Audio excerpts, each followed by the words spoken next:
What is going on, collective? It's your boy ATUM-RA. Welcome to my channel. Like, comment, share, subscribe. So far today's been a real chill day for the most part, you know. But I think I got 1 or 2 downloads. It wasn't that much that came through today. What did come through today was that somebody's mask is getting ready to come off. Somebody is either been consulting or is actually the byproduct of like a water spirit. I want to say like that mermaid siren energy kind of thing. You're gonna know because this person, you know, with sirens, they have this tendency of leading men astray, or, you know, it's like that masculine energy and female body kind of ordeal. You know what I mean? But either way, this energy or this entity is getting ready to make itself known. Generally, the way I could figure that it would make itself known is usually through outbursts and stuff like that. But you can't always count on that, you know what I mean? Because, you know, shit changes, whatever. Just know that somebody's mask is definitely coming on. Oh, excuse me. I think that was all, really, in a nutshell, I think that was all the message that I got today, right? I think that was all the one that I got. Today, I kind of want to talk about something new. As you know, I was starting my Patreon channel, right? So today, I'm going to introduce a topic that I was thinking about that I'm going to add to my Patreon channel, but I haven't necessarily added it quite yet. But this doesn't necessarily have to do with tarot at all. So if you're looking for like a tarot reading or anything affiliated with spirituality, this in particular reading is definitely not that, okay? However, what I did want to address was that I had time to do like a little bit of research about ADHD, like mental diseases and stuff like that, especially when it comes to children, you know. And what I figured was that I listened to quite a few people's research, but mainly it was I can't say quite a few. I will say that it was one person's research that I listened to, right? This was a doctor, okay? And he was talking about high fructose corn syrup, okay? If you don't know what high fructose corn syrup is, definitely check it out and look it up, right? So in a nutshell, I'm just going to sum up his research because I don't want to take credit for it at all, right? Basically what he was saying that high fructose corn syrup is basically a poison, you know what I'm saying? And it's only a poison because we are not pairing it with the right fiber in order to get it out of our system, okay? Now, if you don't know what high fructose corn syrup is, basically it's refined sugar, okay? Now, there was this thing where it was like, you know, you have sugar, right? But one, they found a way to make it sweeter where you can use less resources. So that means that basically by refining the sugar this into like a syrup, basically, you could use less of it and get more of a sweetening effect, right? Now, the reason why I did the research on this is because when I looked into it, it was wild, you know. It was correlating, it was telling us how the government keeps us linked or connected with the high fructose corn syrup conundrum, or keep us connected to the poison. And a lot of that derives from, like, not only do they put it in like our drinks, you know, like, you know, pop and stuff like that, but they also pair it with salt or sodium. And what happens is, like, when it's paired with sodium, it has the effect of making you thirstier. So you'll consume more, which is why, you know, you don't see people in a marathon running a mile and then are going to drink a Coca-Cola in the middle of the run, because it's only going to deplete their organs and make them thirstier, okay? The reason why I brought all of this up is because I noticed how it really is starting to tear down communities and homes and stuff like that, basically, you know what I'm saying? Because what happens is, like, with the children are getting dosages of this in the womb, okay? This isn't something that is like introduced, you know, at a later age. This is something that's happening in the womb, okay? And that's because a lot of the food that we eat is processed food. Matter of fact, 9 times out of 10, most pregnant women, well, you know what? I can't say that. I can't say that because I don't have the research to back that up. But I can say that there's a massive amount of processed food that people consume on a daily basis.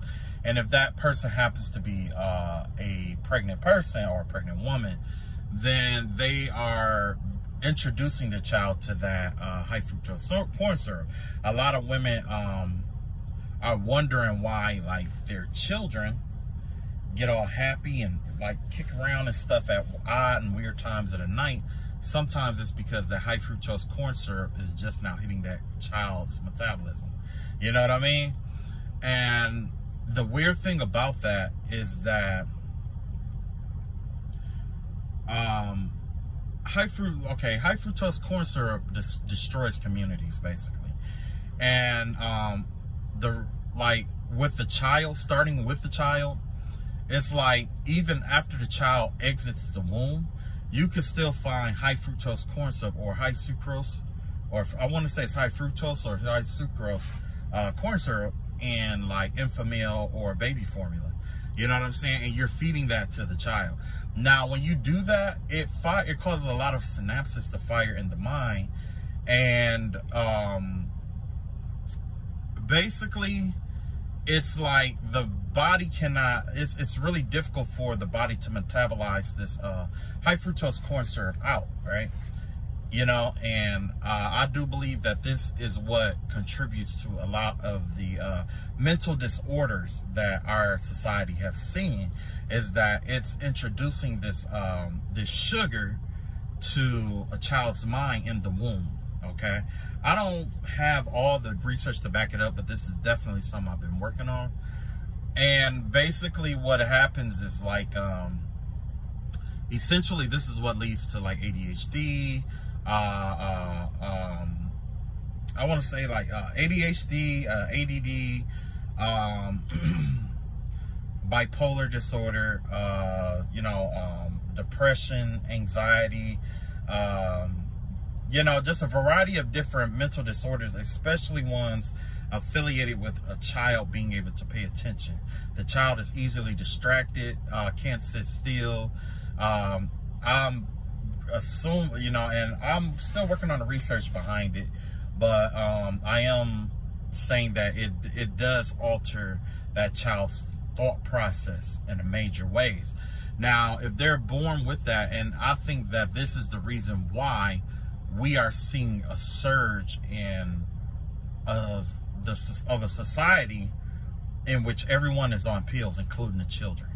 You know what I'm saying? That sensitive society, this is the source of it, the high fructose corn syrup. Okay, that's the vibe that I get from it. And I'm saying that because we had went from using little to none in the 70s to overdrive in it of the 80s. I mean, to the introduction of it in the 80s, and then in the 90s, it just went into overdrive. Okay, and if you notice or not, you know, a lot of those kids that it just started going into overdrive with, they have kids now. So we are seeing the effects of a lot of that now. Okay. Now, another way that it is destroying our community is because the high fructose corn syrup, that corn syrup, is also, like, in order for, I'll put it like this, it's also an alcohol, okay? And it is, like, everything, from what I understand, a lot of the foods that is on the WIC program card, or that's that you can use your WIC card for, has some form of high fructose or high sucrose corn syrup in it, right? Which is a poison, which, you know, like I explained, I know I described how dangerous it is to children, but in adults, it's kind of like it doesn't metabolize out of your liver like it's supposed to. It needs to be paired with like fiber, from what I understand. If it's not paired with the right kind of fiber, then it's hard for it to get out of your system, which is why you have, you know, cereal. I know you guys seen the cereal commercials, and I don't know if you guys ever wondered or asked, why do they always show that bowl of cereal with the toast and the eggs and the bacon and, you know, the milk and the what is that, orange juice, and you know what I'm saying? Why? And they say, oh, this is part of a balanced breakfast. That's the reason why. Because that bowl of cereal has so much sugar in it alone that if you don't pair it with the right stuff, it won't have the right amount of fiber in the diet to get it out of your system. You see what I'm saying? Because your body can break down simple sugars, but this is a little bit more complex. You know what I'm saying? It's something that's really, really complex. So just imagine with a child's, you know, metabolism, you know, it's really hard to break it down, which is why you get these kids that are hyper or addicted to like having candy. And we're seeing, you know, a lot more people with diabetes these days. You know what I'm saying? It wasn't like that before. We're starting to see more and more of that, more diabetics and stuff like that out here now. You know what I'm saying? So that's how it's like destroying the children, at least, especially with the WIC program. And there's nothing wrong with, you know, getting a WIC program, because let's be real, like if that's all you have to get you by, like you pretty much gotta, you know what I'm saying? But the thing is that, you know, if you are on that program or whatever it may be, it might be good to try to pair that, you know, just be conscientious of what it was on there and try to pair it with some form of fiber. You know what I'm saying? To get that out of your system, because if you don't get it out of your system, you know, it could definitely do some damage. You know what I mean? This doctor, he went through the whole research of it. You know what I'm saying? I'm gonna have to find that research, and I think I'm gonna post it in the bottom for those of you who are interested in this research, right? So you do have some cereals that are full of fiber, but generally kids don't go for those full of fiber cereals. Generally they're going for like you know, I mean, don't get me wrong, you know, like Frosted Flakes, they're going for like Fruit Loops, they're going for like, you know, the ones that's loaded with sugar and chocolate, and you know what I mean? It's a lot, you know. But then how it affects the mother in the whole situation is, like I said, you know, with the whole WIC program thing, you know, and it's really difficult for her, you know, especially if you have a child that is affected by it, you know what I mean, with the high fructose corn syrup. It basically like makes it difficult for you to find people to watch your children. It makes it hard for you to find people to understand your struggle with your children.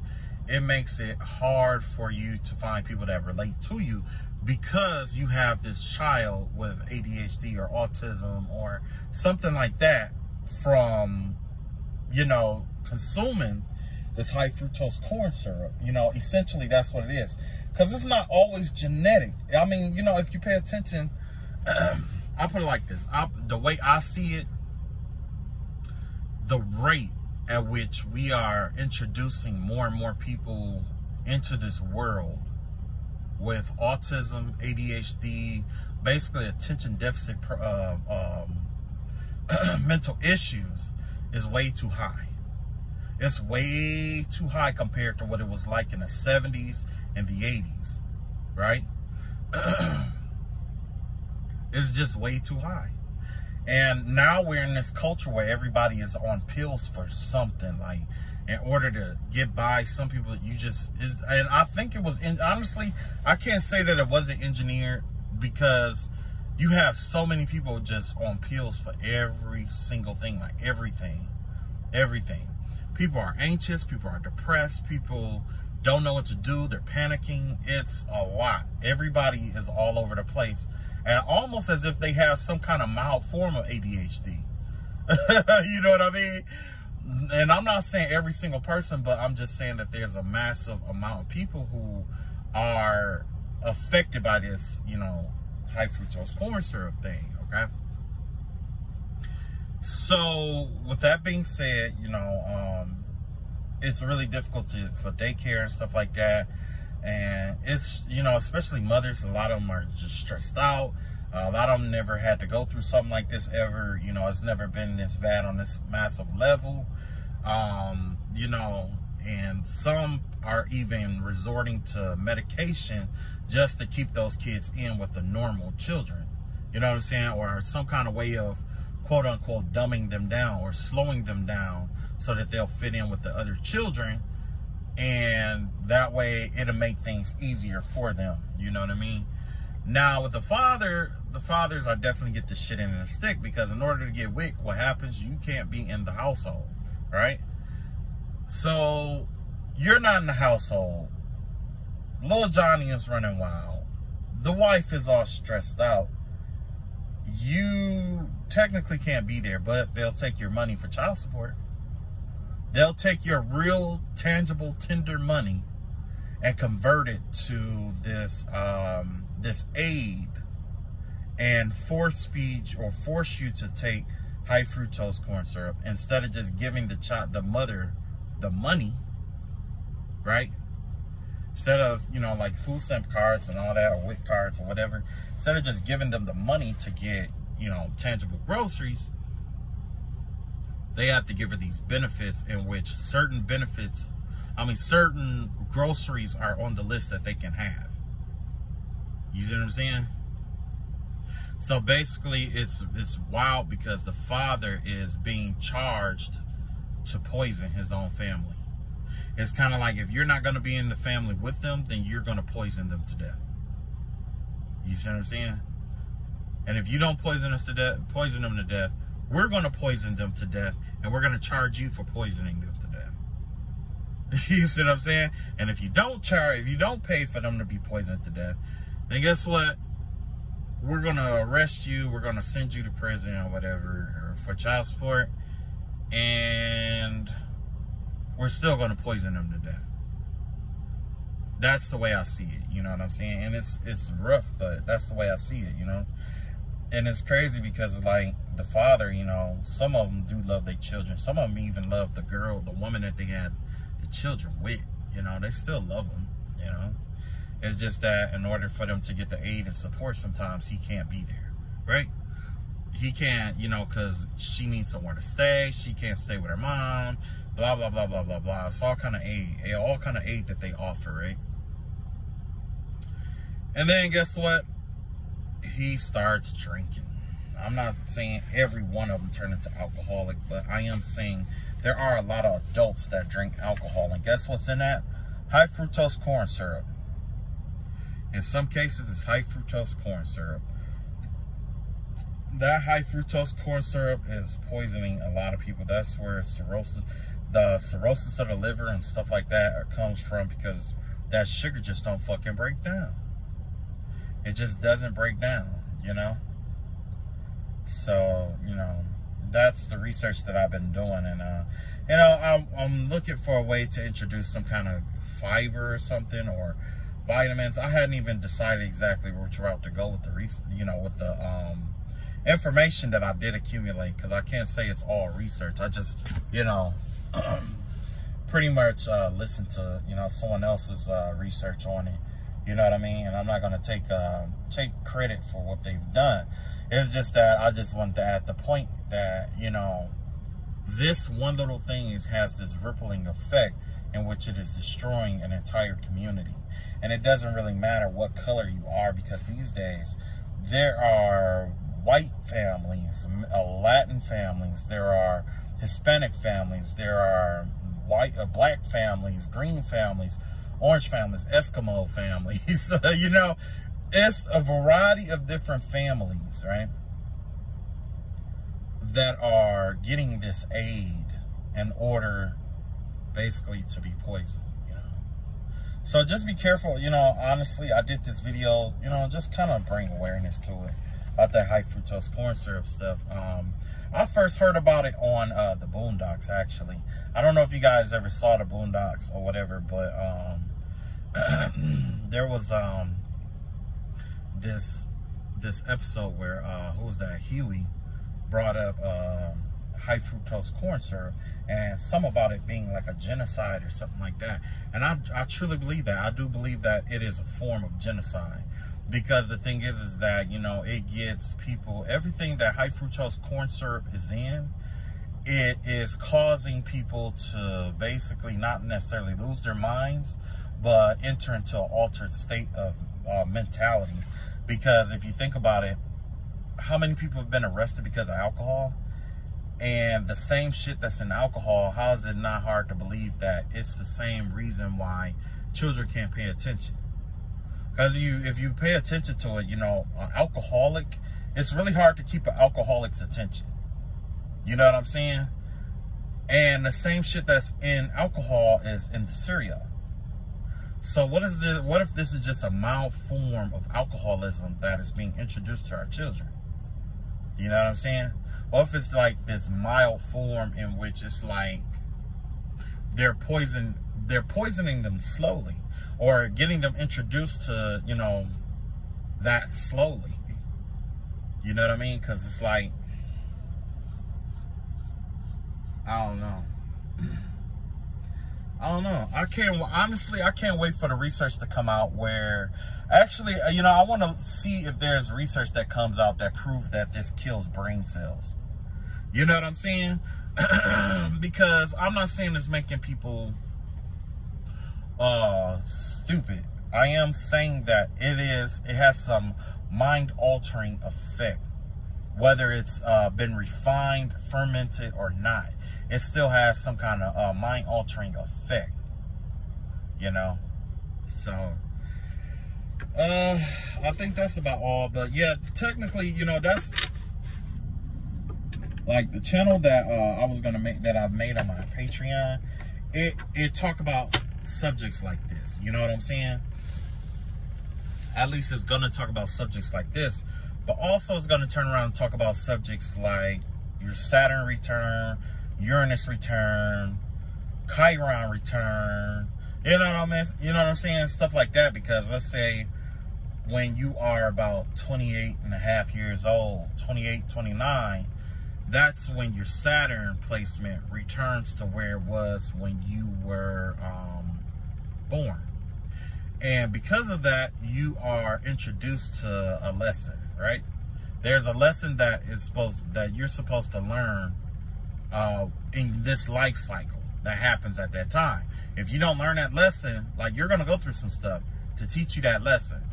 If you don't learn that lesson, there's two, possibly three other, no, there's two more Saturn returns possibly that you have to go through. You have to go through another one at about 50, almost 60 years old.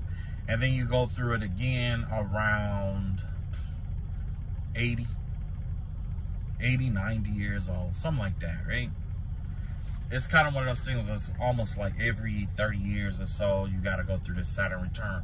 And like I said, remember I was talking about auditing your soul and stuff like that. That's technically what this is. This is the universe assisting you in the auditing process, right? To find out where you stand spiritually.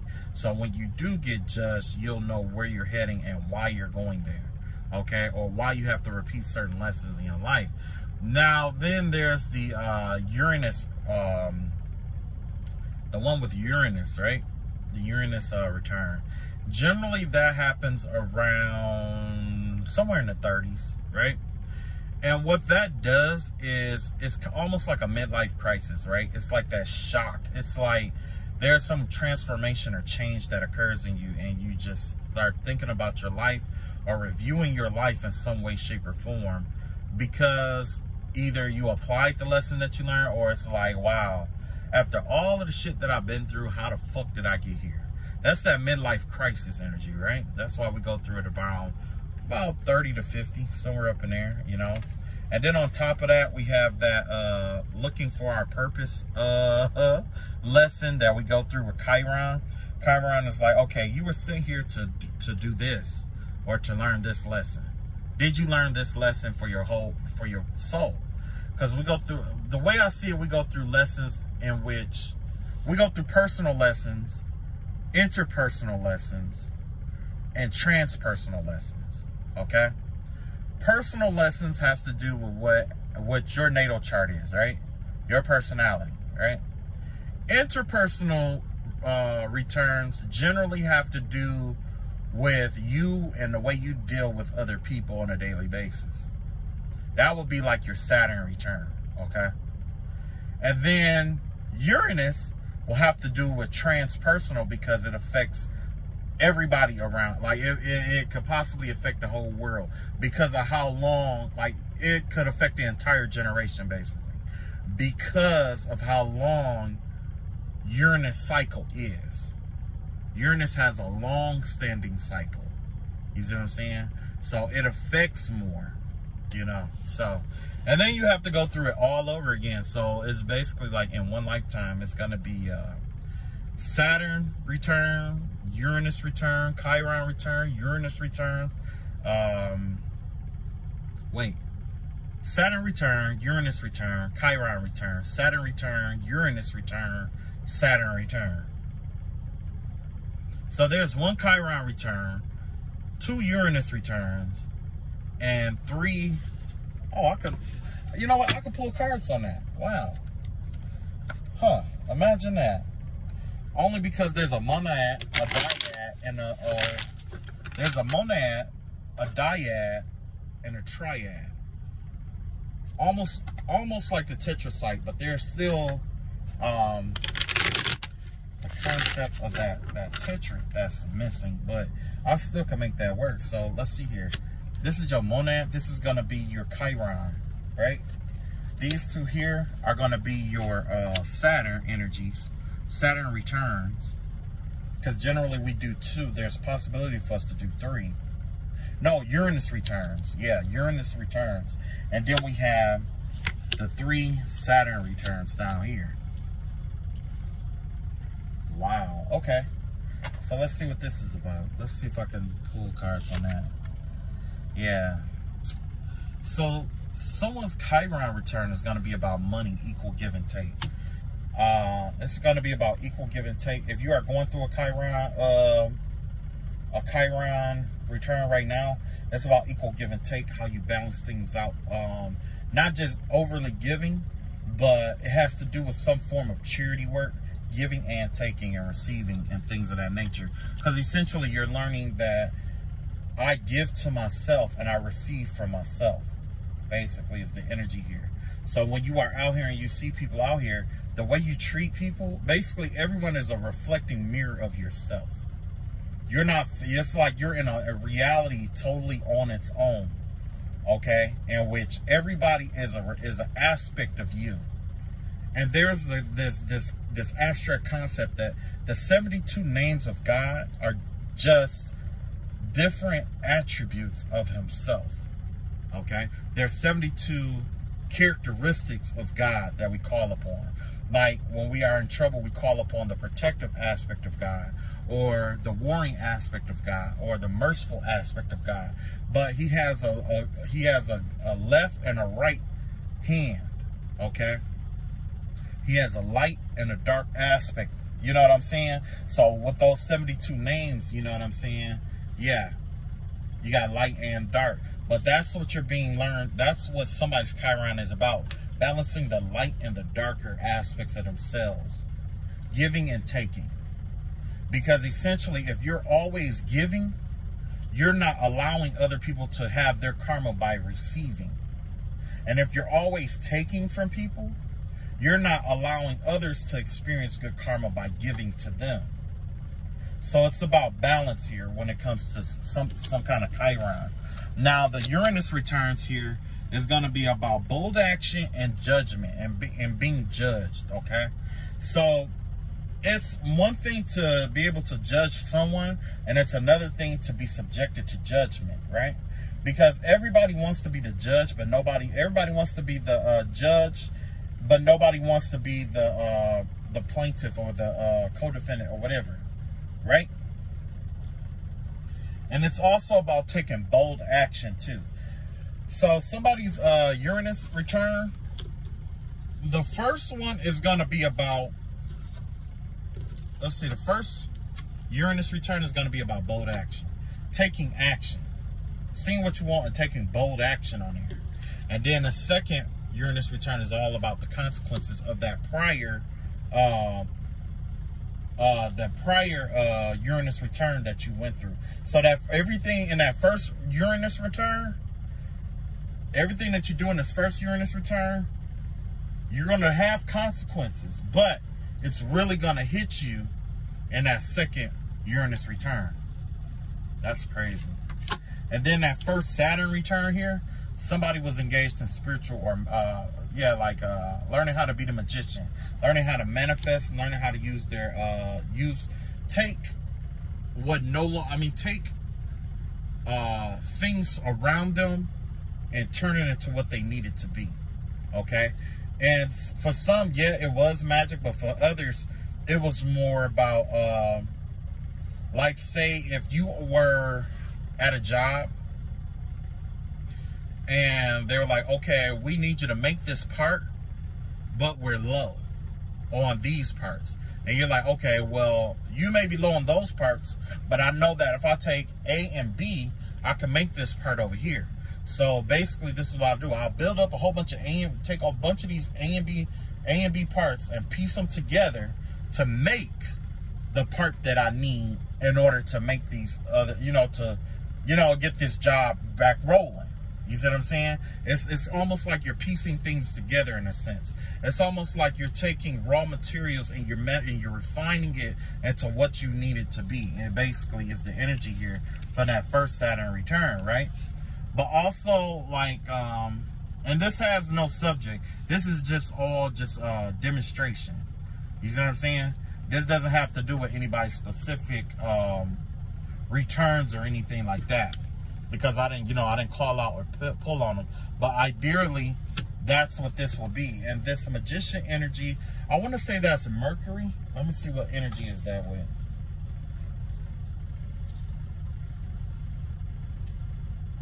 Let me see. I believe this is the second. Yeah, that's Mercury right there. So this Saturn energy, the Saturn retrograde, since it's being governed by Mercury, it will be affiliated with Taurus and Virgo. So it has to do with your possessions, how you go about getting your possessions, and your responsibilities and stuff like that. Balancing out your possessions and responsibilities and stuff like that, and the way that you go about getting things. Essentially, that's what it will be. Okay. Let's see the 6 of coins up here. Let me see what that one was.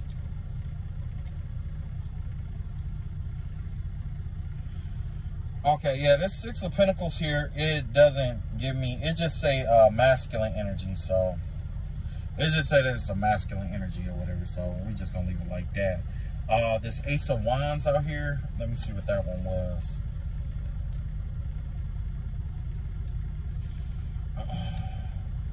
Yeah, this Ace of Wands, it don't say what that either. And Judgment. Judgment definitely should have one. Maybe that is the Uranus card right there. Or Neptune. Let me see. What number is that? 20?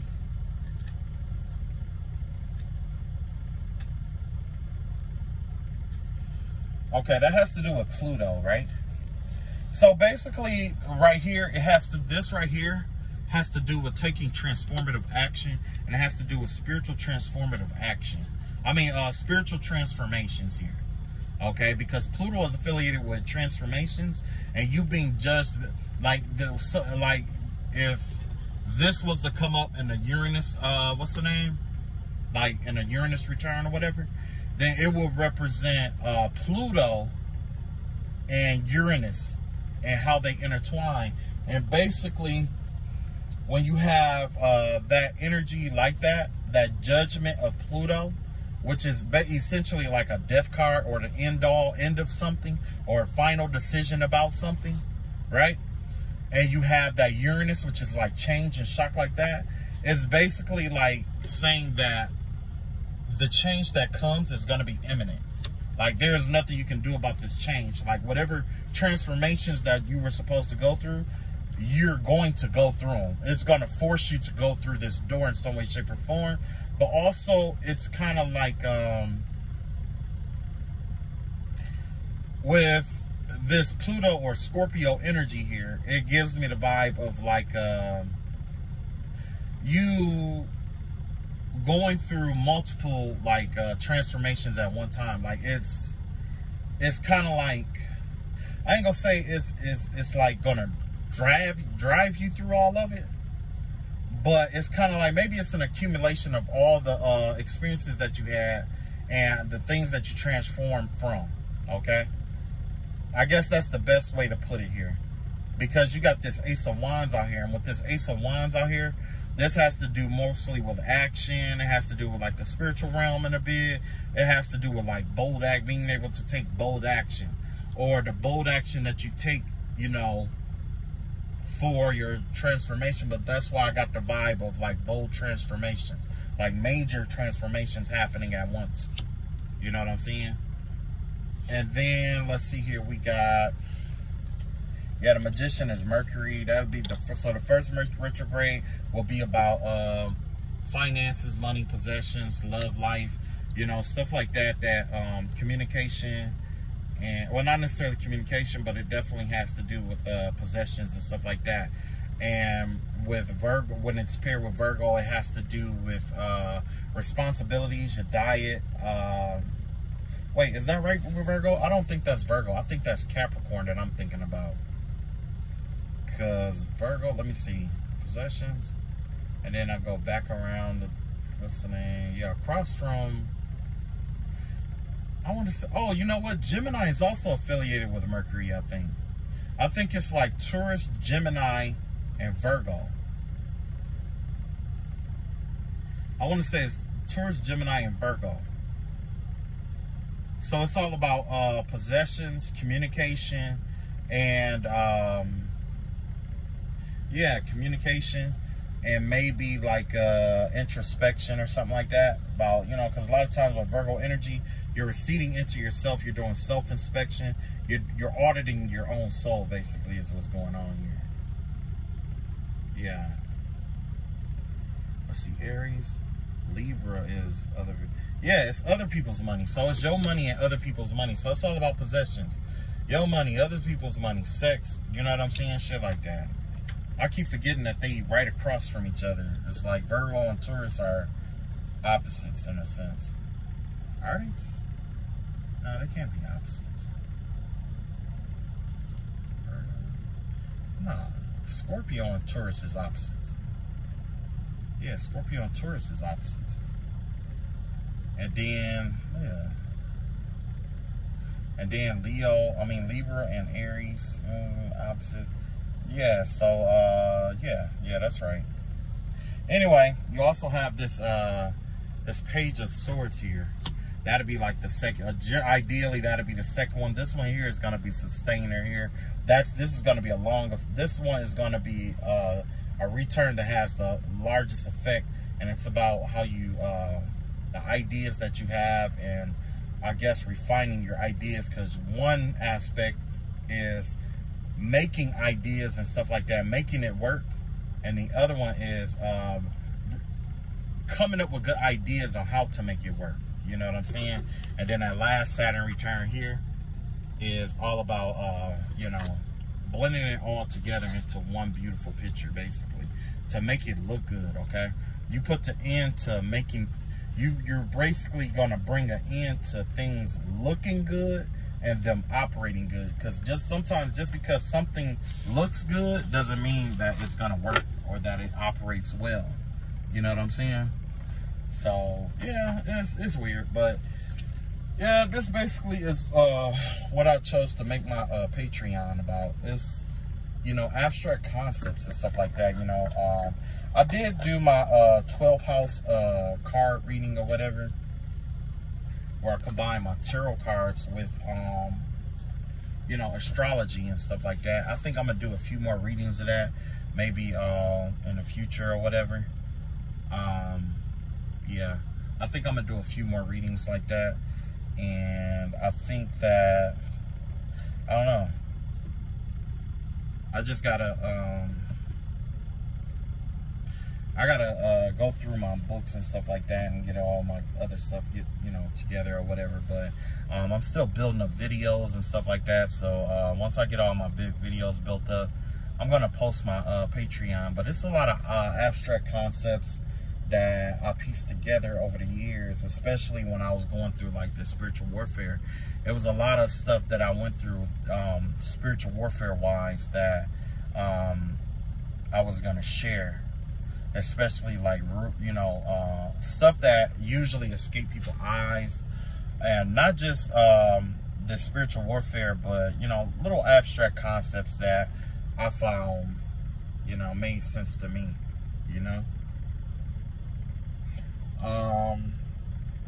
Lately I've been kind of like philosophizing about the Bible a lot, and